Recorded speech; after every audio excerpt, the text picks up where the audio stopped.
Okay, we can breathe and get. Oh my goodness.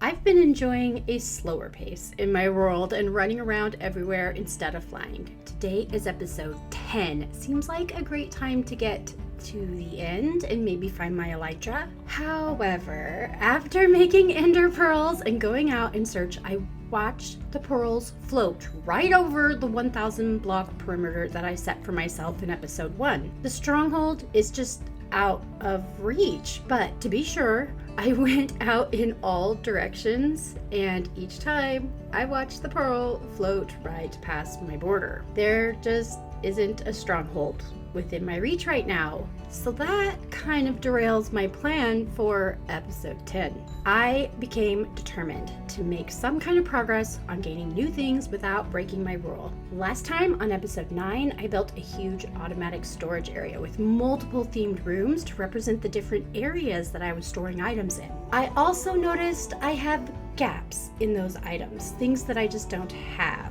Here within my borders, I don't have a flower forest, a swamp, mangrove forest, desert, badlands, savanna, or any ocean monument or any ocean other than cold, really. No coral and apparently no stronghold. So what do I have?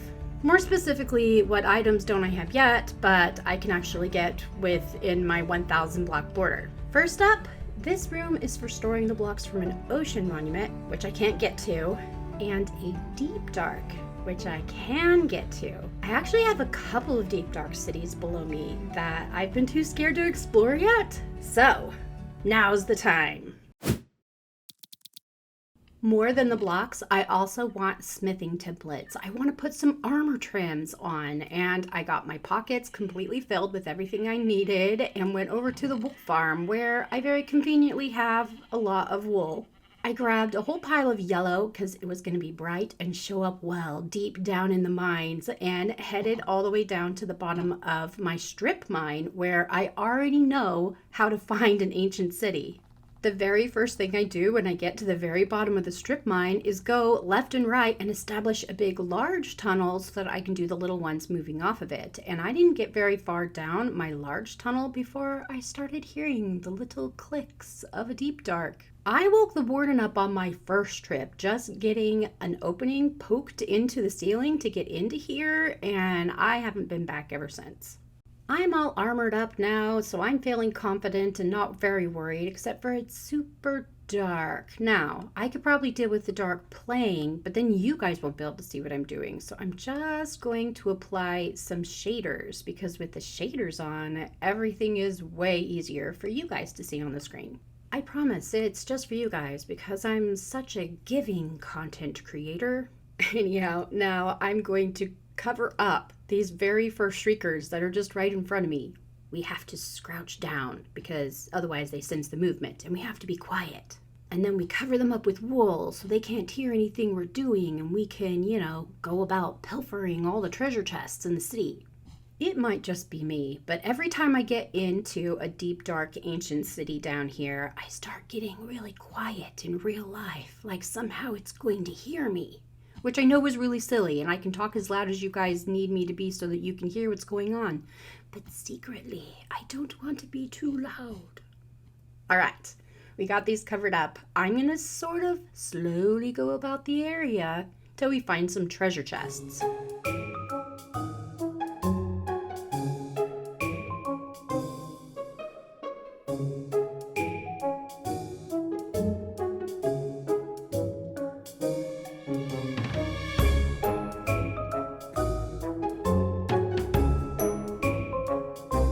I'm by my very first chest, and we're hoping...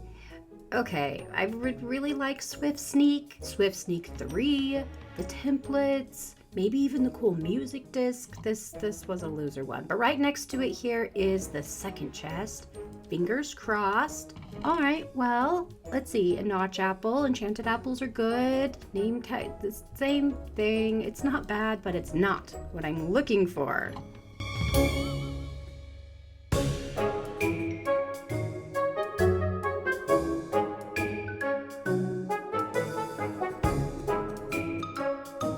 I've got another chest high on this tower thing. Hey, Swift Sneak 3! Okay, that's one of like 3 really cool things I was coming down here to find, in addition to the blocks, of course. That's awesome.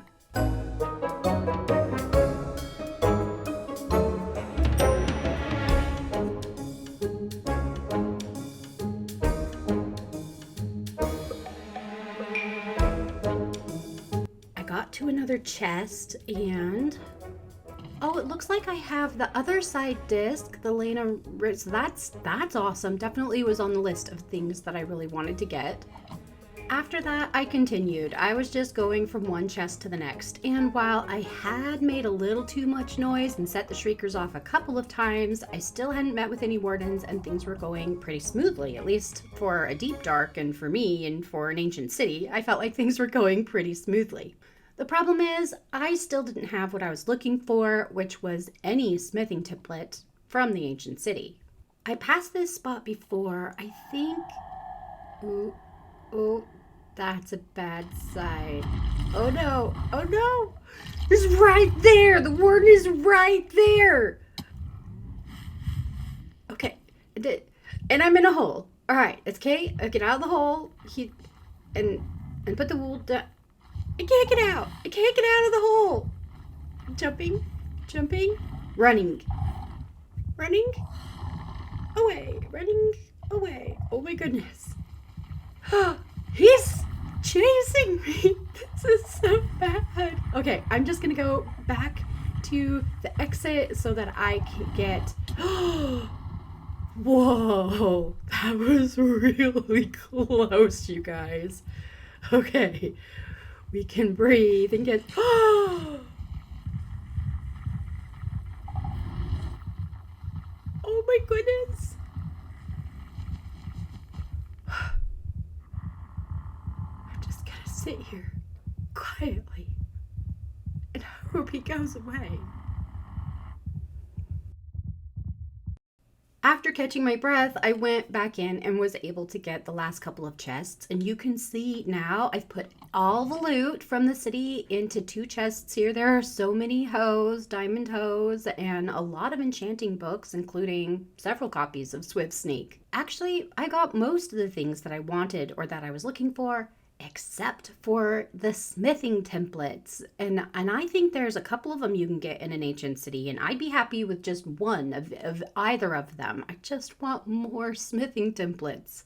I do have an idea of where another ancient city is, so I'm gonna put Swift Sneak on my pants right now and go to the next city just right away.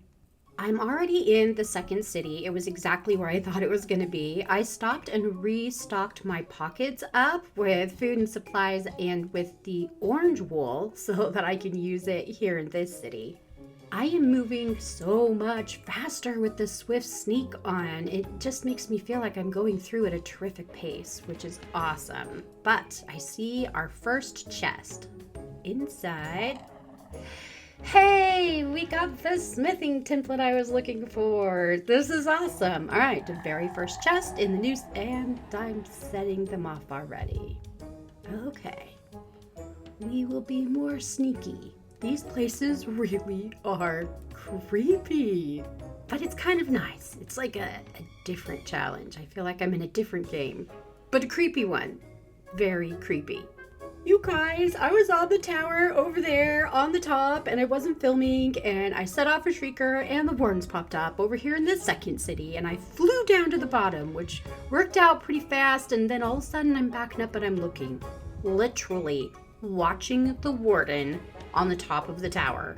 I don't think he can get down, and I don't think he can shoot me this far away, so I'm just over here, just like watching him, because you don't really have a chance to watch the wardens very often. Although now I'm feeling maybe a little close. I'm gonna back away just slowly and give him time to despawn. I finished going through the entire second ancient city, and I've moved all the stuff over here so that our spoils are in these two chests right behind me. And you can see, after going through both cities, I actually got quite a lot of stuff. The first chest has more of the generic things that you could get other places or just was cool but maybe not my most favorite stuff, but in general, the big spoils here are from this chest.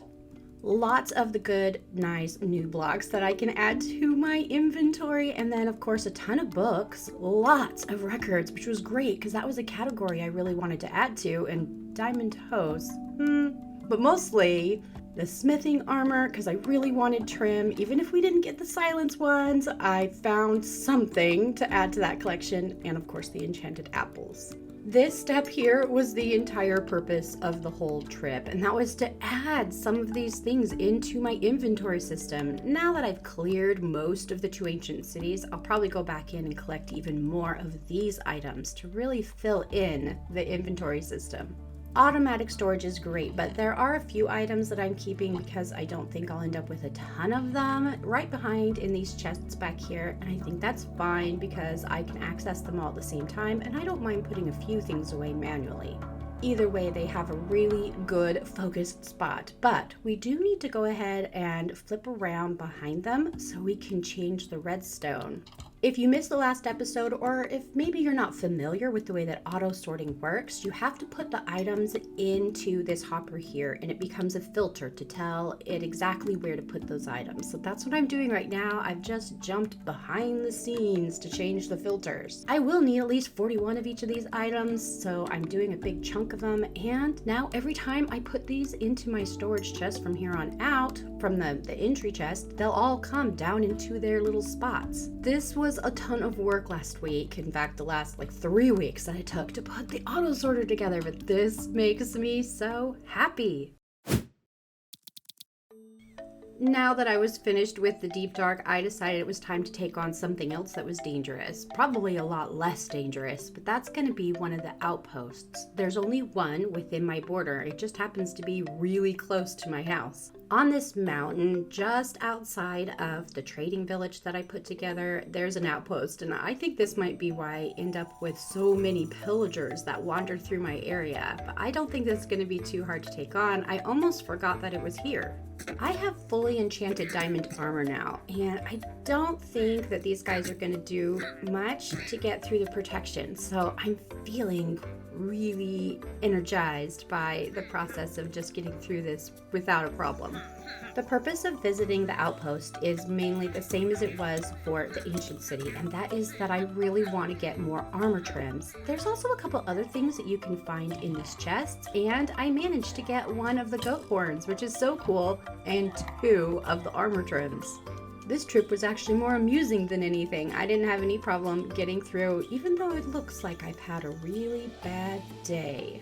I dropped all my spoils off at home and took off on another adventure over to the cherry blossom area. I've been here a couple times before. I've just never managed to pick up any of the pretty little flowers on the ground. I don't know why I didn't take the time to collect them before.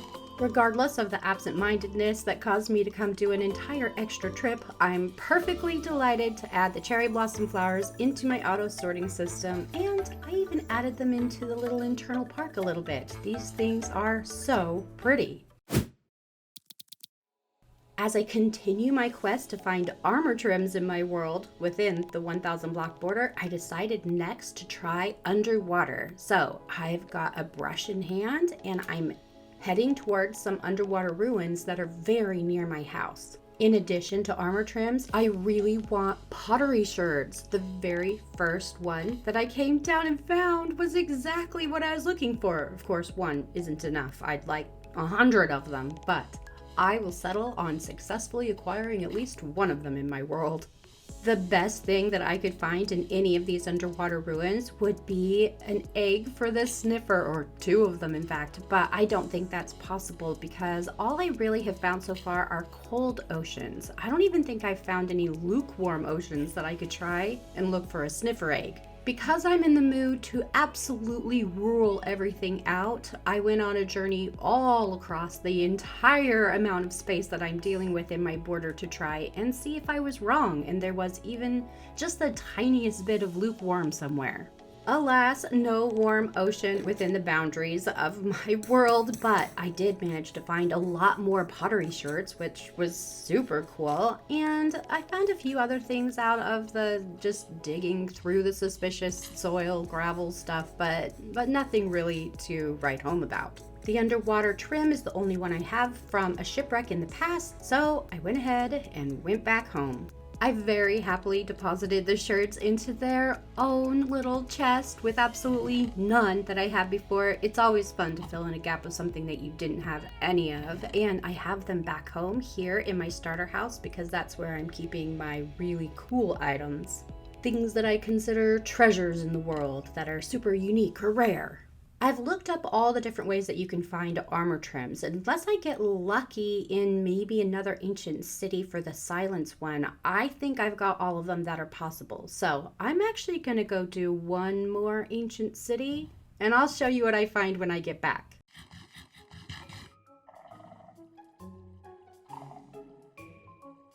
I'm back from the ancient city and unfortunately no silence trim. In fact, nothing that was particularly new to even show you guys, but it's fun to go down and tempt the warden into coming out. One way or another, I feel like today was successful. I may not have gotten to the end on this trip, which was of course the original goal for the day, but I did manage to get enough armor trims to absolutely change the look and become super cool and fancy. Here is my new look. This does help me feel as though I accomplished something this week, even though I did a lot of work out exploring in my world. But now that I'm all decked out in beautiful gear, I think we will call it a day. Thank you for being here, and I wish you all the best. Minecraft Day.